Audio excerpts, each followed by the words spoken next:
Hi! Hello! Welcome back to my channel. ఈరోజు video ఏంటంటే, మేమైతే ఇక్కడ కారు అయితే కొన్నాము. కొత్త కారు కొన్నాం గదా! అదైతే ఊరికే వీడియో అయితే నాకు ఎప్పటికీ గుర్తుండాలని చెప్పి ఇలా వీడియో అయితే పెడుతున్నా. చాలా రోజులైందిలే, ఒక 20 డేస్ అవుతుంది మేము కారు అయితే కొని. ఈరోజైతే పెడదామని డిసైడ్ అయిపోయా. ఈరోజు దేనికైనా ఒక సందర్భం అయితే వస్తది. అదైతే మాకిప్పుడొచ్చింది. ఈ ఎప్పుడో కొనాల్సింది, కాకపోతే మాకు లేట్ అయిపోయింది. ఇప్పుడు అవసరం కాబట్టి ఇప్పుడు కొన్నాము. ఇప్పుడైతే బాబు అయితే ఊరికే ట్రైలేస్తున్నాడు కార్‌లో. బాబుకైతే డ్రైవింగ్ వచ్చేసింది. నేనైతే నేర్చుకుంటున్నా. అంతే. ఇంకా ఇప్పుడైతే ఇదిగో బాబు కొంచెం ముందుకు అయితే తీసుకెళ్ళాడు. ఇప్పుడైతే ఇక్కడ కేక్ కట్ చేస్తున్నాం మేమైతే. వాళ్ళే ఇప్పుడు మా బాబుకి జలుబు చేసుందా, వాడు కేక్ పెట్టించుకోవట్లేదు. అదే వాళ్ళందరూ పెట్టించుకోమ్మా ఒకసారి అంటున్నారు. వాడికేమో వద్దు వద్దు అంటా ఉన్నాడు. అలా మేము వచ్చేసాము. మా బాబు డ్రైవింగ్ చేస్తుంటే నేను ఫస్ట్ టైం కార్లో కూర్చున్నా.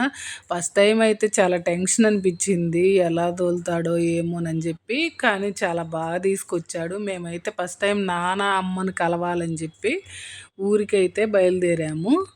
ఇక్కడ నుంచి పూజ అంతా అయిపోయింది. ఇంక అది నేను పెట్టలేదులే వీడియో, ఎందుకులే అని చెప్పి. ఇదైతే మేము ఊరైతే బయలుదేరి ఊరికైతే వెళ్తా ఉన్నాము. ఇక్కడైతే చాలా హ్యాపీ అనిపించింది.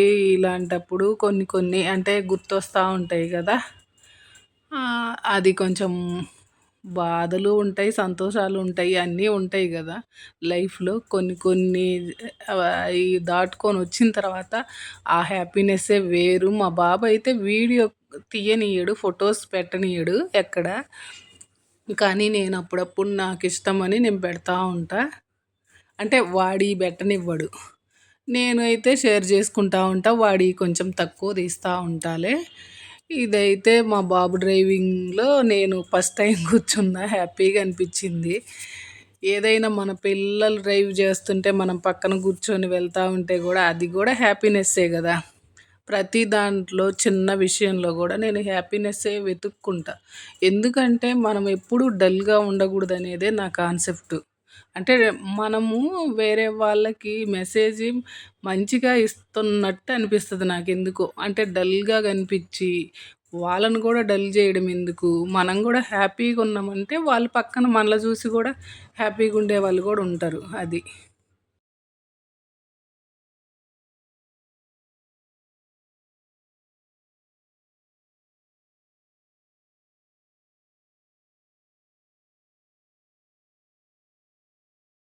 ఫస్ట్ టైం నాన్న, అమ్మను కలిస్తే ఆ హ్యాపీనెస్సే వేరు గదా! నాన్నకైతే చెప్పకుండా కారు కొని ఊరికి తీసుకెళ్ళి నాన్న ముందు నిలబెడితే అది ఆ కిక్కే వేరు గదా!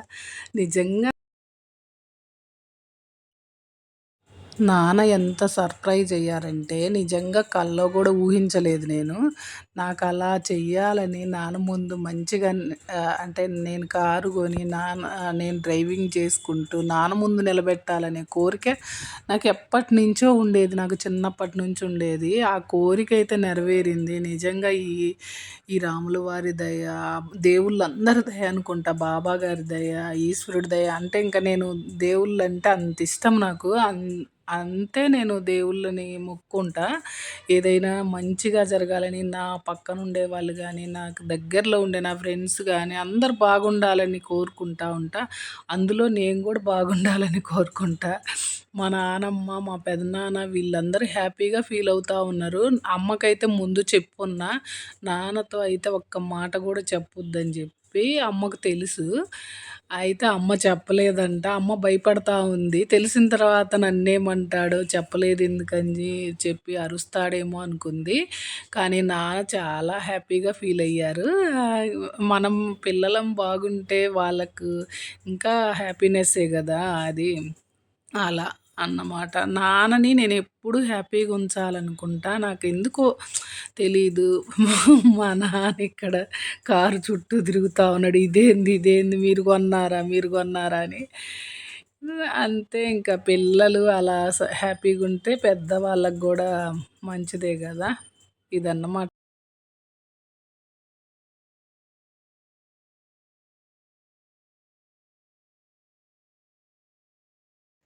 నీకు అసలు తెలియదు నాయన, నవీన్ చెప్పిండంటగా. ఆ, మాది కాదులే ఇది. ఆహా. డ్రైవర్ వచ్చిండు కల్లా అక్కడ ఏడ ఉన్నాడు. బాబు కూడా నిజంగా తెలీదా నాయన నీకు? వీళ్ళు చెప్పలే ఎవరు? ఏమో 2 రూపాయలు 3 రూపాయలు